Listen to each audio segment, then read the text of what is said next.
દરરોજ એકવાર કરી નાખીએ છીએ. દરરોજ સવારથી લઈને સાંજ સુધીમાં દરરોજ એકવાર કરી દઈએ છીએ. પાવરનું ન્યુટ્રિશનમાં તમારી લેવલે કંઈ કામ જોવા મળે? હાલ તો એમાં સિમ્પલી લીધેલું છે.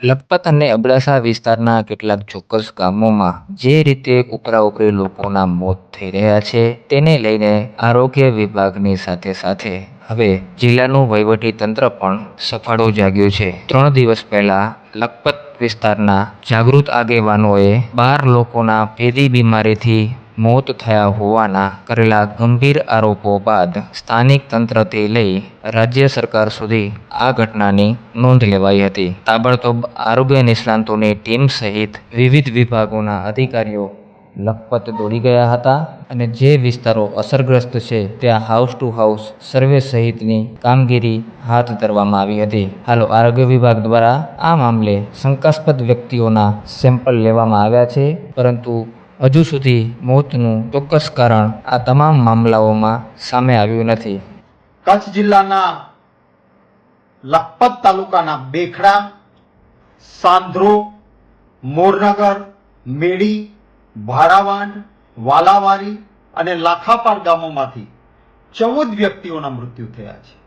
માણસના જીવનથી વધારે કિંમતી બીજું કશું જ ના હોઈ શકે. મને દુઃખ એ વાતનું છે કે ધ્યાન દોરવા છતાં, સ્થાનિક લોકોએ પણ વારંવાર કહેવા છતાં સરકારી તંત્રના પેટનું પાણી નથી. એક પણ જવાબદાર ઉચ્ચ અધિકારીએ હજી સુધી લખપત તાલુકાના ગામોની મુલાકાત નથી.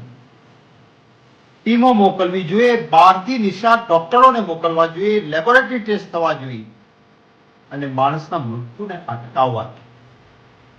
ચોખ્ખું પીવાનું પાણી પણ ત્યાં હજી નથી પહોંચી રહ્યું. મચ્છરોનો અતિશય ઉપદ્રવ છે. જે પાઇપલાઇનમાં પાણી આવે છે એમાં પણ ખબર નહીં કેવા પ્રકારનું મિશ્રણ કરીને આવે છે. ભાંભળું, ખારું પાણી, ડોળું પાણી પીવા માટે ત્યાંના લોકો મજબૂર. પ્રાથમિક આરોગ્ય કેન્દ્ર છે તો ત્યાં આગળ આયુષ ડોક્ટરો, એલોપેથીના નિષ્ણાત ડોક્ટરોની જગ્યાઓ ત્યાં ભરવામાં નથી આવી. CHC છે તાલુકાનું, માત્ર એક ડોક્ટર છે. ત્યારે હું ખાસ વિનંતી કરીશ કે લોકોના જાનમાલના રક્ષણની જવાબદારી એ સરકારની જવાબદારી છે. આ પ્રકારની લિફાફોફી ન ચાલે. એક તરફ આ મામલે રાજકારણ પણ ગરમાયું છે. સ્થાનિક કોંગ્રેસ છે તે તંત્ર ગંભીર ન હોવાના આરોપ લગાવી રહ્યું છે, તો બીજી તરફ અબડાસાના ધારાસભ્યએ આપેલું નિવેદન પણ ચર્ચામાં છે. જોકે આ તમામ વચ્ચે કચ્છના કલેક્ટર સહિતના ઉચ્ચ અધિકારીઓ ઘટનાના આટલા દિવસો બાદ લખપતની સ્થિતિ જાણવા માટે પહોંચ્યા હતા, જ્યાં સ્થાનિક વહીવટીતંત્ર, આરોગ્યના ઉચ્ચ અધિકારીઓ તથા લખપત વિસ્તારની આરોગ્ય સુવિધાઓ અંગે જિલ્લા કલેક્ટરે જાતે માહિતી મેળવી હતી. જોકે તે પહેલાં કોંગ્રેસના પ્રદેશ પ્રમુખ શક્તિસિંહ ગોહિલે આજે એક વિડીયો જાહેર કરી સ્થાનિક તંત્ર તથા સરકાર પર ગંભીર આરોપો લગાવ્યા હતા અને લખપત અબડાસા વિસ્તારમાં આટલી ગંભીર પરિસ્થિતિ વચ્ચે તંત્ર બેદરકાર હોવાના આક્ષેપો કર્યા હતા.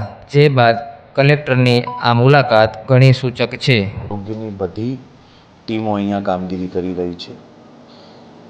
સિનિયર ઓફિશિયલ્સને અહીંયા પોસ્ટ કરવામાં આવ્યા છે. ડાયરેક્ટર DRDA, પ્રાંત એ બધાને લખપત સ્ટેન્ડ બાય રાખવામાં આવ્યા છે. સાથે સાથે બીજા તાલુકામાંથી RBSKની સ્ક્રીનિંગ ટીમ મંગાવીને જે ઇમ્પેક્ટ એરિયાઝ છે, એટલે જ્યાં કંઈ કેસ બન્યા છે અથવા જ્યાંને OPD ફીવર અને રેસ્પિરેટરીની વધી છે, એ ગામોમાં એક કાર્પેટ સ્ક્રીનિંગનું આયોજન કરવામાં આવ્યું છે, જેમાં બહારથી ટીમ બોલાવીને બધા હાઉસ ટુ હાઉસ ચેકિંગ કરવામાં આવશે. ત્યાં એન્ટીવાયરલ કે એન્ટીબેક્ટેરિયલ ડ્રગ્સ આપવામાં આવશે અને સાથે સાથે જે ગંભીર કેસીસ હશે એને CHC અથવા જરૂરત જણાય તો ગેમ્સ ભુજમાં મોકલવામાં આવશે. ટૂંકમાં કોઈ પણ રેસ્પિરેટરી ડિસઓર્ડરનો કેસ હોય તો એને તાત્કાલિક સારવાર મળે એનું બધું આયોજન અહીંયા ગોઠવવામાં આવ્યા છે. જે ડેથ થઈ છે એના એનાલિસિસ પણ કરવામાં આવી રહ્યા છે. એમાં સપોઝ 2 હાર્ટ એટેકથી થઈ છે, 1 બ્રેન સ્ટ્રોકથી થઈ છે અને 1 બ્લડ કેન્સરથી પણ થઈ છે. ઘણી બીજી જે ડેથ્સ છે એ ન્યુમોનિયાથી થઈ છે. તો નિમોનિયાનું કારણ જાણવા માટે સ્ટેટની આરઆરટી ટીમ, પીડીયુ રાજકોટની આરઆરટી ટીમ મુલાકાત લઈને ગઈ છે. સાથે સાથે એના ટેસ્ટિંગ રિપોર્ટ્સ પણ આવી રહ્યા છે.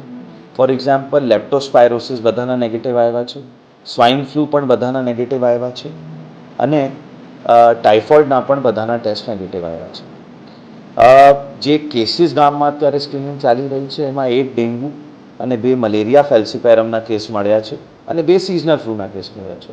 તો એના માટે એન્ટી લાર્વલ એક્ટિવિટી માટે પણ જિલ્લાની બહારની ટીમો બોલાવવામાં આવેલી છે.